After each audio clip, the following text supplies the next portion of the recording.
Assalamualaikum warahmatullahi wabarakatuh. Apa kabar anak-anak? Semoga kita dalam keadaan sehat walafiat ya. Pada kesempatan ini, kita akan belajar materi pengembangan pusat-pusat keunggulan ekonomi bagi kehidupan masyarakat. Kompetensi dasarnya 3.3 menganalisis ketergantungan antar ruang dilihat dari konsep ekonomi, yaitu produksi, distribusi, konsumsi, harga pasar, dan pengaruhnya terhadap migrasi penduduk, transportasi, lembaga sosial, dan ekonomi, pekerjaan, pendidikan, dan kesejahteraan masyarakat. 4.3 menyajikan hasil analisis tentang ketergantungan antar ruang dilihat dari konsep ekonomi, yaitu produksi, distribusi, konsumsi, harga pasar, dan pengaruh terhadap migrasi penduduk, transportasi, lembaga sosial dan ekonomi, pekerjaan, pendidikan, dan kesejahteraan masyarakat. Nah, tujuan pembelajaran hari ini adalah 1. Siswa dapat mengidentifikasi pusat-pusat keunggulan ekonomi. 2. Siswa dapat menjelaskan pengembangan pusat-pusat keunggulan ekonomi untuk kesejahteraan masyarakat. 3. Siswa dapat memberikan contoh keunggulan di bidang ekonomi. 4. Siswa dapat menjelaskan pengaruh pusat-pusat keunggulan ekonomi bagi kehidupan masyarakat. Oke, sebelum belajar, alangkah baiknya kita berdoa dulu ya. Berdoa dimulai. Bismillahirrahmanirrahim. Nah, sekarang, apa kalian tahu pusat-pusat keunggulan ekonomi? Nah, sekarang lihat di sini, ada peta Indonesia. Indonesia mempunyai banyak keunggulan ekonomi yang dapat dimanfaatkan untuk kesejahteraan masyarakatnya. Nah, di sini ada 3 pusat keunggulan ekonomi di Indonesia. Apa sih? Pertama, PT Freeport Indonesia. PT Freeport Indonesia adalah sebuah perusahaan yang berada di Provinsi Papua. Perusahaan ini mengembangkan, memproses, dan mengeksplor biji yang mengandung tembaga, emas, dan perak. Adapun kontribusi perusahaan ini bagi negara adalah menyediakan lapangan pekerjaan, 2. Penanaman investasi, 3. Pembelian barang dan jasa, 4. Pembayaran pajak, dividen, royalti, dan lain-lain. Nah, yang kedua adalah perusahaan tambang minyak negara atau PTMN. Apa sih perusahaan tambang minyak negara? Nah, sekarang lihat di sini, perusahaan tambang minyak negara adalah pabrik fasilitas industri yang mengolah minyak mentah menjadi produk petroleum atau produk bahan baku petroleum seperti Pertamax, solar, premium. Nah, sekarang kita lihat peta kilang minyak di Indonesia. Itu ada di Sumatera, ada di Pulau Jawa, Pulau Kalimantan, dan Pulau Papua. Nah, contohnya ada beberapa PT kilang minyak. Di antaranya 1. Kilang minyak Pangkalan Brandan. Kilang ini milik Pertamina dengan nama Pertamina Unit Pengolahan 1 Pangkalan Brandan, yaitu di Sumatera Utara. Kapasitasnya mencapai 5.000 barel per hari. Sayangnya, kilang ini sudah ditutup sejak awal tahun 2007 dikarenakan tidak cukup pasokan minyak mentah maupun gas. 2. Kilang Dumai atau Sei Pak Ling. Kilang ini terletak di Riau. Kilang ini menghasilkan berbagai produk bahan bakar minyak atau BBM dan non-BBM. Nah, yang ketiga, Kilang Cilacap. Kilang ini terletak di Pulau Jawa. Kilang ini adalah satu-satunya kilang yang memproduksi aspal dan base oil untuk kebutuhan pembangunan infrastruktur di tanah air. Yang keempat, Kilang Balikpapan. Kilang ini terletak di Kalimantan Timur. Tugas kilang ini adalah mengolah minyak mentah menjadi produk-produk yang siap dipasarkan, yaitu BBM dan non-BBM. Yang kelima, Kilang Kasim. Kilang ini terletak di Desa Malabani, Kecamatan Seget, Kabupaten Sorong, Papua.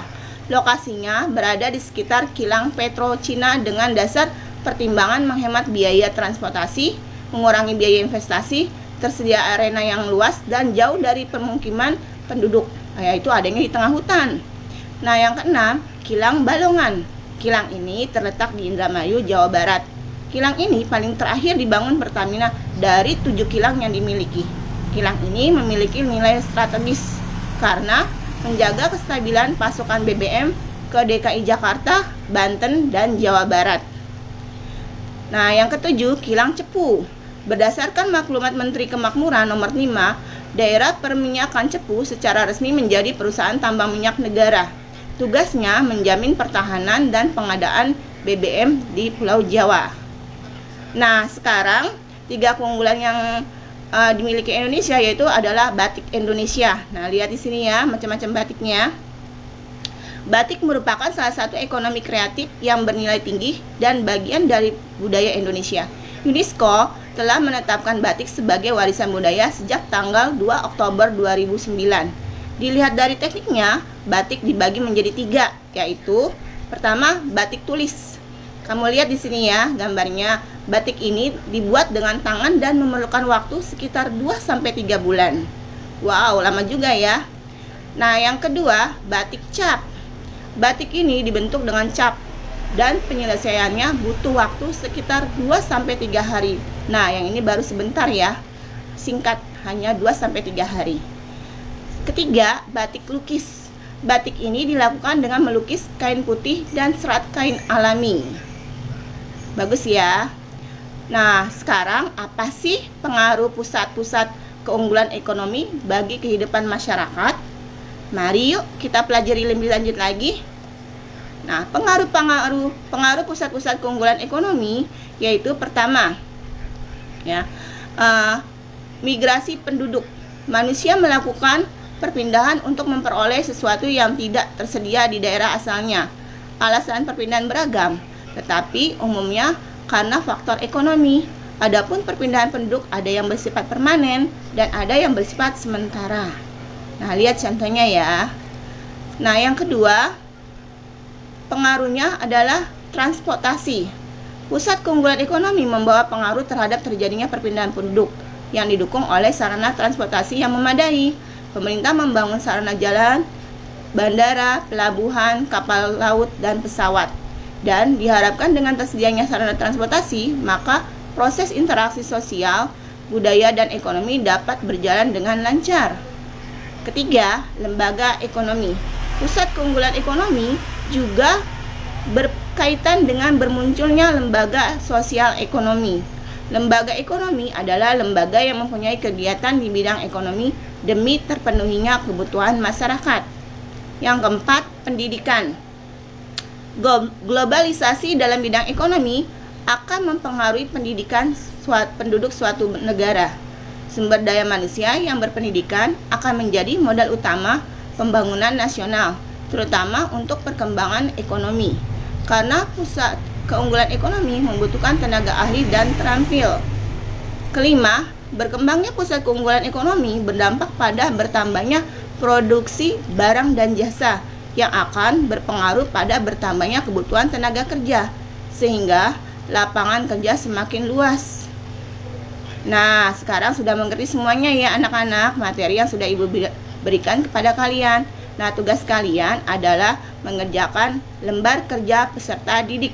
Yang pertama, bacalah bahan materi yang ada di buku paket IPS halaman 175 sampai 185. Kedua, setelah kalian membaca, kalian jawab pertanyaan di bawah ini. A. Jelaskan pusat-pusat keunggulan ekonomi di Indonesia. B. Uraikan pengaruh pusat-pusat keunggulan ekonomi bagi kehidupan negara. Nah, sekarang refleksinya. Yang pertama, apa saja yang kalian peroleh dalam pelajaran hari ini, anak-anak? Nah, yang kedua, apakah kalian senang pelajaran atau materi hari ini? 3. Bagaimana perilaku belajar kalian tadi setelah menerima pelajaran Ibu? Nah, yang keempat, apa manfaat pelajaran hari ini buat kalian?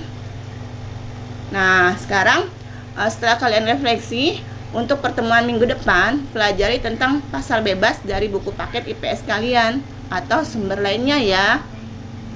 Sekian dari Ibu. Wassalamualaikum warahmatullahi wabarakatuh. Terima kasih.